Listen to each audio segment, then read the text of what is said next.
So a very warm welcome to you to the launch of the IDB Lab and JPS Foundation's project to build a sustainable electric mobility ecosystem for inclusion and access. We have entered the last decade towards 2030.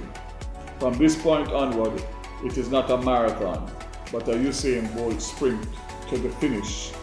It is a time for acceleration of strategies and plans bolstered by robust policies, legislation, and of course, infrastructure. I reiterate the government's commitment to seeing this initiative through to the end because our future depends on it. Let me use this opportunity to recognize and thank the several stakeholders who have been attuned and supporting this national effort: the IDB, the UN, JPS, Automobile Dealers Association, and various government ministries, departments, and agencies, to name a few. So let's go and let's get fully charged for the road to EV readiness. This partnership between the JPS Foundation and IDB Lab will play a critical role in ensuring that Jamaica is ready.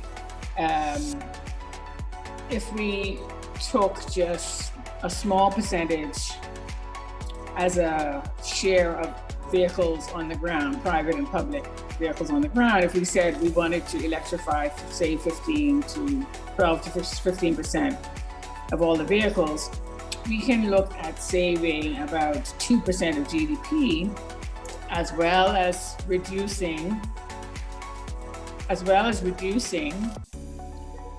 CO2 emissions by 3 million tons, while maintaining tax neutrality over a 10-year timeframe. So that's pretty good.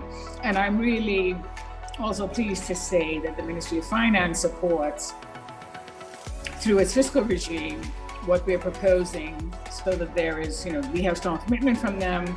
And that's why JPS here, together with IDB as a counterpart, is happy to contribute almost $1 million over a 3-year period to support that project. That contribution will take the form for us of the rollout of standardized charging infrastructure across the island. We do believe that this kind of partnership is the way of the future. It's critical for the success of this kind of sustainable initiatives. The transition, you would have seen renewable energy taking off at such a rate. And I believe everyone will agree it is because of the incentives that the government offers. Fiscal incentives, regulatory incentives that allowed for participants, whether it is grid-tied systems or individual systems, and persons are even now able to generate their own electricity resources from renewables and sell the excess to the JPS grid. Those who have been involved in large-scale renewables will know that once the power is available, JPS will take it and pay for it at the agreed rate. And so it was stimulated.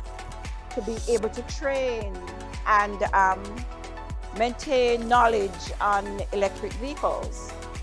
The emerging trend of electric vehicles requires training and certification of technicians with the ability to respond to this emerging field that's coming out there of electric mobility, and the impact this mobility transition will have on our electricity system.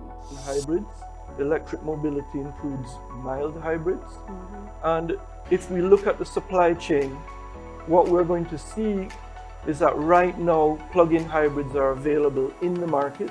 We already have them on the road sold by the dealer network. You can go into showrooms and see plug-in hybrids, but battery electric is coming. And when I say coming, I'd say coming this year. Okay. So you will be able to go into a dealership and see battery electric vehicles this year. But you will not have the range of choice that you're accustomed to. Hybrid or electric vehicles. And those are considerations that we should take. We also need to look at JUTC and the buses that we have in the country, whether we should move as many larger cities have done. If you go to New York City, the MTA, the buses are electric buses or hybrid buses. And if you go to South America, many of the cities in Argentina are using electric buses. Bank's going to be looking on that as well, because that's going to be a selling point. And also the support services for the EV readiness, the support services to have this ecosystem, we would need to see, or would love to see, some kind of incentive for people to be early adopters.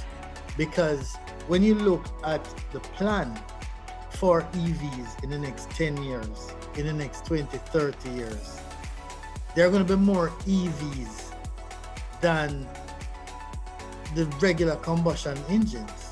As Jamaicans, you know, the equivalent EV might not be the same size as the one you typically go after, but certainly there are a lot more benefits that we can enjoy.